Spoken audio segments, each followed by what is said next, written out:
Today I want to talk about how hard it can be to ask a really difficult question and to give you a really easy hack on how to overcome that. But I wanted to share a story about how if you don't ask a really difficult question, it can actually make things more awkward. But also to share that sometimes when you hesitate to ask someone a really important question that's challenging, you don't realize quite often they're sitting there waiting for you to ask the question. So I learned a lot about this when I was away on a work trip once. I was in London, visiting the London office. I worked in my hometown of Melbourne, and I was there to give a presentation. So when it was time for me to give the presentation, I left my bag and my purse and everything just tucked underneath the desk I'd been working at. Then I headed into the presentation area to give my seminar. And it was quite late when that finished, but there was another Aussie, Katrina, who I hadn't seen for ages. And we decided we'd grab a late dinner. And it was so good to see her. At the end of the evening, she reached for her purse. I said, no, this is my treat. And I grabbed my purse and opened it, and there was no cash in there. And I knew I had been to the bank earlier that day and got cash out, specifically to pay for dinner. So I thought, oh, okay, this is a bit awkward. I used a credit card, that was fine, but the next morning I had to go in and say to my director, look, this is really unfortunate. I just want to let you know that I had this amount of money stolen. And he said, oh, that's terrible. And word gradually got around the office, and one by one, my colleagues came to say, we're really sorry. It's really unfortunate this has happened. And I kept waiting for them to ask me how much money was taken, and no one did. And it was like they were all dancing around the issue. And I thought, well, is it because I'm Australian and I'm really direct that I would have asked? That was the first question I would have asked after I said how terrible. And then it became a game as every person, lovely colleague came up and said, oh, that's terrible, you had some money taken. I thought, will they ask me? Will this be the one?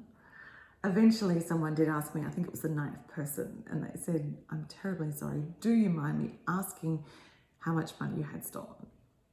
I said, no, of course not. And I told them.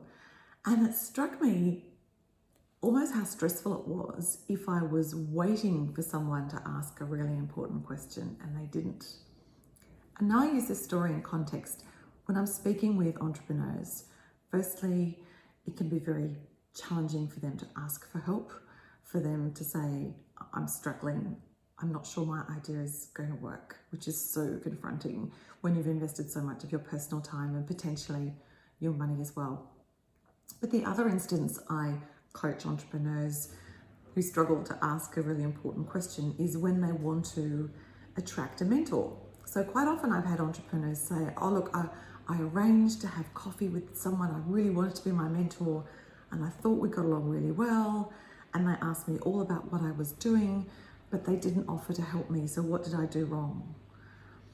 And I always say, well, they were probably sitting across the table waiting for you to ask the question, but they didn't want to leap in and ask you if you wanted help, because to them that was a difficult question. So, okay, what do we do with difficult questions? What's the solution? Well, for me, I found what works really well is to kind of give an introductory opener, if you like. So if you want to ask a really difficult question, and none of us enjoy asking them, the best hack that I've found is to say to the person, I'd really like to ask you a question. Is that okay? And it's almost like you prime them for being helpful because they're expecting a question. So you're not going to take them off guard. So they feel more receptive immediately. Now, I can't promise they'll say yes all the time, but I have found this even in my personal life. If you've got a challenge with a friend or you want to open up a difficult discussion with a family member, if you say, can I ask you a question? It has a kind of magic. You have to try it for yourself. I look forward to hearing your stories about that. I can't wait to chat with you again. Take care. And remember, if you do the same thing, you'll have the same life. So feel forward.